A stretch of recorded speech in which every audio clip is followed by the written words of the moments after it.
and you understand the nature and the consequences of your pleas. Find sufficient evidence in each case to find you guilty. However, I'm going to reset your cases so that the probation department can do a pre-sentence report. That will give me more information about you, your cases, and we'll come back at a later date for sentencing. Yes, ma'am. Could I motion for a waiver? No, we're not going to, there's no waiver in a first-degree felony of pre-sentence report. I'm going to get that report. I'm also not going to adjust your bond at this amount based on the nature of these offenses until I see what those that report looks like. And Your Honor, I want to address something the court's going to see and going to ask me about Okay. in about 5 or 6 weeks. His jail disciplinary history is about as bad as you'll see. That needs to be immediately addressed. I anticipate asking the court for some programs to address his behavior, but I want to let the court know and let him know he's threatening guards, spitting on guards, threatening to dash guards, dashing other inmates, literally climbed the walls of the day room while they tried to place him in restraints. He's a party to the claim, Sean. Let me tell you something real quick, Mr. Hill, all right? And this isn't going to be some negotiation and talk back and forth. You need to listen very carefully to what I'm about to say. If you have another incident report between now and when you come back for sentencing, I am not required to accept this plea agreement. I don't have to. We can let a jury decide if they think a probation is what you need for an aggravated robbery and an aggravated assault. Because my guess is they might not.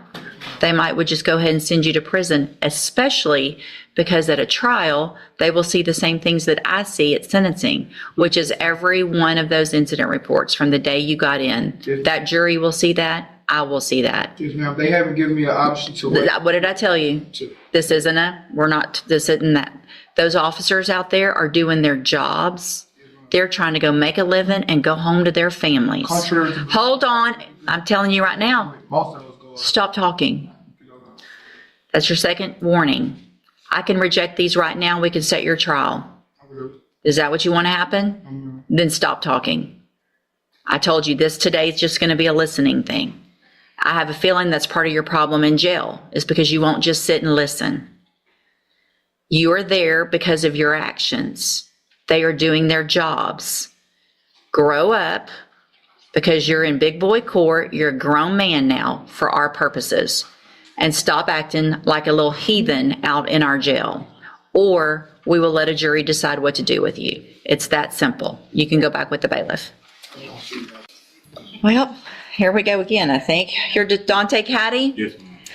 Mr. Caddy, you were previously in court and entered pleas of true to counts 1, 2, 3, and 4 in a motion to revoke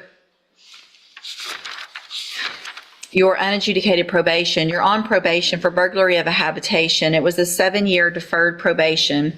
I have received the updated pre-sentence report, and has everyone had an opportunity to review that report? Yes, Your Honor. So there was no agreement reached. Ms. Holmes, you may proceed. Thank you, Your Honor. I've discussed this MTRP with Mr. Caddy. He has pled true to the violations involving the thefts that occurred at Target location in Port Arthur. Your Honor, Mr. Caddy has also had the opportunity in the past to successfully complete the ISF program. In 2023, he did complete, I believe, both tracks of ISF, which shows that he can make appropriate decisions and follow directions and complete tasks that are given to him. Within the last year, he obviously made bad decisions in which he committed these thefts at the Target location. Mr. Caddy is asking for another opportunity to be continued on probation. We do see that the recommendation from the department, it states that the revocation is recommended. However, if the court elects to continue Mr. Caddy on probation, that he remain off the premises of Target and that this be reviewed in 3 months to monitor any progress. Your Honor, we are asking that he be given that opportunity to show that he can make progress. Since being placed on probation, he has got married. His wife is here today, as well as he does have his mother at this time is very sick and ill, and he does help to take care of members in the household. Your Honor, Mr. Caddy would also like to address the court as to this situation, but we are asking that he be provided the opportunity. We see that he obviously has been afforded an opportunity in the past with ISF, but we believe that if he's given the opportunity again, that he can get steered back on the right track to make more better and more positive decisions going forward with his life. Would you like to address this? Yeah, yes, ma'am. Go ahead. Thank you. I know I made a lot of dumb mistakes, but I just ask that you please consider reinstatement. I have a lot of I have a lot of people that, willing to help me with jobs and stuff like that. Like you said, I do have my mom has a lot of stuff going on this evening. Today, she's in surgery today. So I got a lot on her now. So, Mr. Caddy,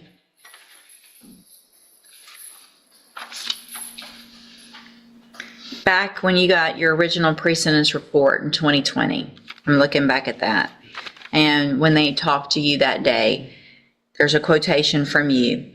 I'm trying to change my attitude and my drive to do better in life. I want to learn control my anger and patience. I think I will do good.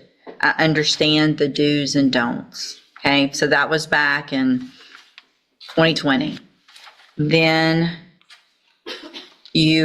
shortly after that, you quit reporting. And you were gone for, I think it was like 2 years maybe. So we get you back after those 2 years in 2022, and you stood in front of me and I'm sure said, give me a chance, I want to do better. And I did.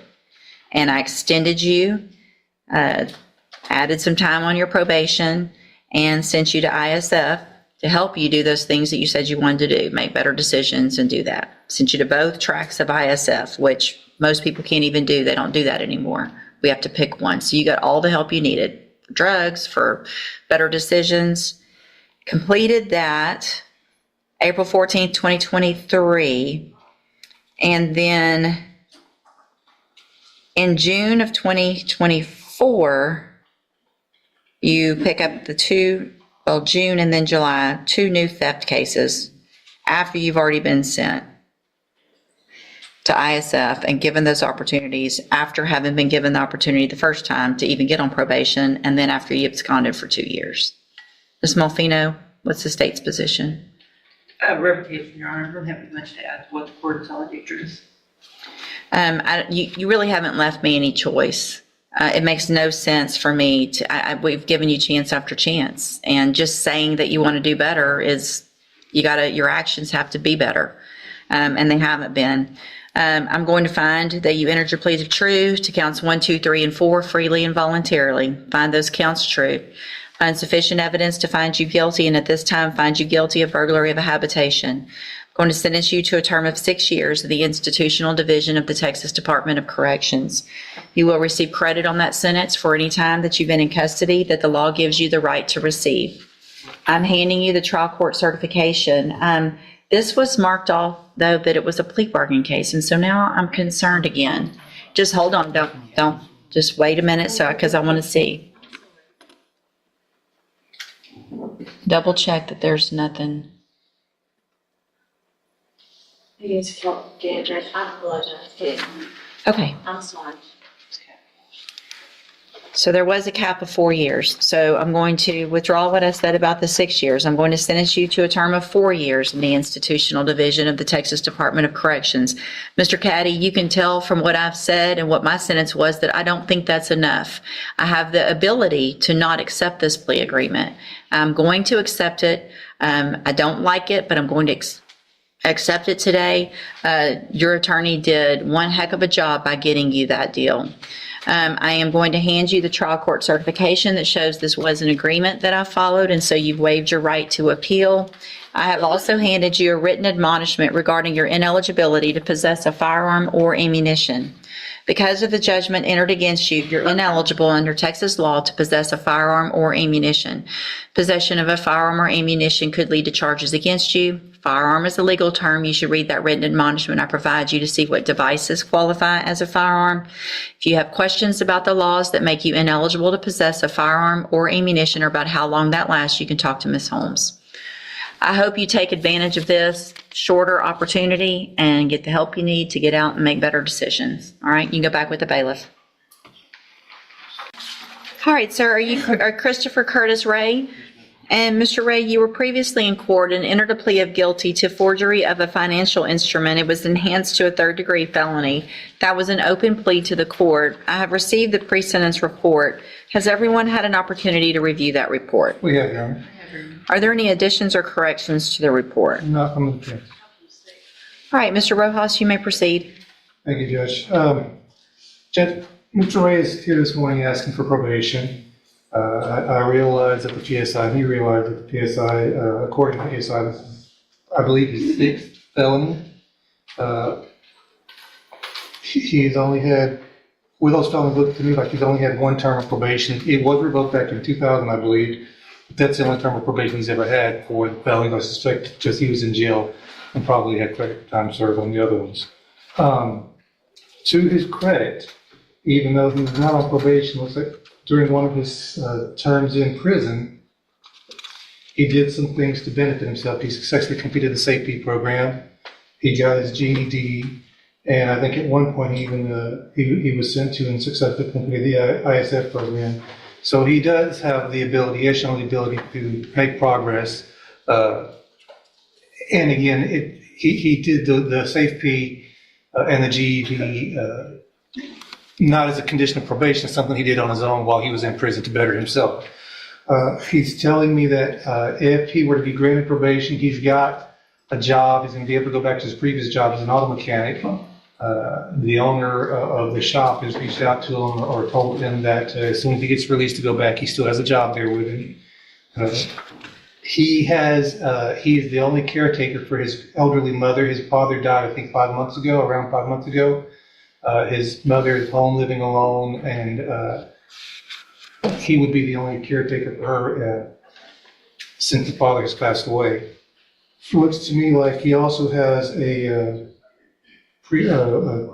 case out of Harris County that he's currently on probation for. I talked to him about that. He says he's spoken with somebody from Harris County. They're not going to revoke him. I think there was a felony that came up after that probation, but they're not going to revoke him based on that. So he still is on probation in Harris County. And according to this PSI, at least he's a low risk for revocation on the probation. So we're asking the court to consider all that and grant him a term of probation. All right, thank you. Ms. Melfino? Judge, based upon my review of the underlying case in which he was attempting to pass a $20,000 forged check, which I assume had to be some kind of connection to the person at that business for him to get his hands on that check. Based upon that and his criminal history, I just can't in good faith agree with probation being satisfactory in this case. He's continued to commit the same type of offenses after this offense, and my read of it is that he's currently on parole, not on probation, and I feel like upwards of a 5-year sentence. It looks like I think the way I read it, he's on parole and probation I believe that's for 2 felony offenses that were committed after this one was committed, and this one was committed after 3 felonies convictions. I mean, Mr. Ray, really, what Mr. Rojas said about you going to safety in the past and bettering yourself is great, and the fact that you went to ISF just in 2019, and that after that, I mean, it kind of totally just diffuses his whole argument, and he's trying to pull out anything to help you, and I appreciate he's doing that, and you should too. But all it does is point out to me that you have all the tools and you continue to break the law, and the same thing of forgeries and burglary and fraudulent use of possession. I mean, it's just stealing from people or places, and I agree with Ms. Malfino. I can't in good faith put you on probation. It doesn't make any sense to me whatsoever. I'm going to find that you entered your plea of guilty to forgery of a financial instrument freely and voluntarily, find sufficient evidence to find you guilty, and at this time find you guilty of that, sentence you to a term of 5 years in the institutional division of the Texas Department of Corrections. You do receive credit on that sentence for any time that you've been in custody that the law gives you the right to receive. This was not an agreement. I'm handing you the trial court certification of your right to appeal. You do have some rights to appeal. You can talk to Mr. Rojas about that. I have also handed you a written admonishment regarding your ineligibility to possess a firearm or ammunition. Because of the judgment entered against you, you're ineligible under Texas law to possess a firearm or ammunition. Possession of a firearm or ammunition could lead to charges against you. Firearm is a legal term, and you should read the written admonishment I provide you to see what devices qualify as a firearm. If you have questions about the laws that make you ineligible to possess a firearm or ammunition, or about how long that lasts, you can talk to Mr. Rojas. If you'd like to, sir, you can go back with the bailiff. Inside this courtroom, the judge faced several defendants asking for another opportunity, but every decision came down to one question: had their actions truly changed? While defense attorneys highlighted family responsibilities, employment opportunities, and past rehabilitation efforts, the court focused on each person's record, conduct, and repeated choices over time. One defendant was warned that continued misconduct before sentencing could jeopardize a favorable plea agreement, while others learned that previous chances, treatment programs, and probation had not convinced the court that another opportunity was justified. Throughout the hearing, the judge emphasized that accountability is measured by consistent behavior rather than promises, ultimately reminding everyone in the courtroom that future outcomes depend on the decisions made long before the day of sentencing.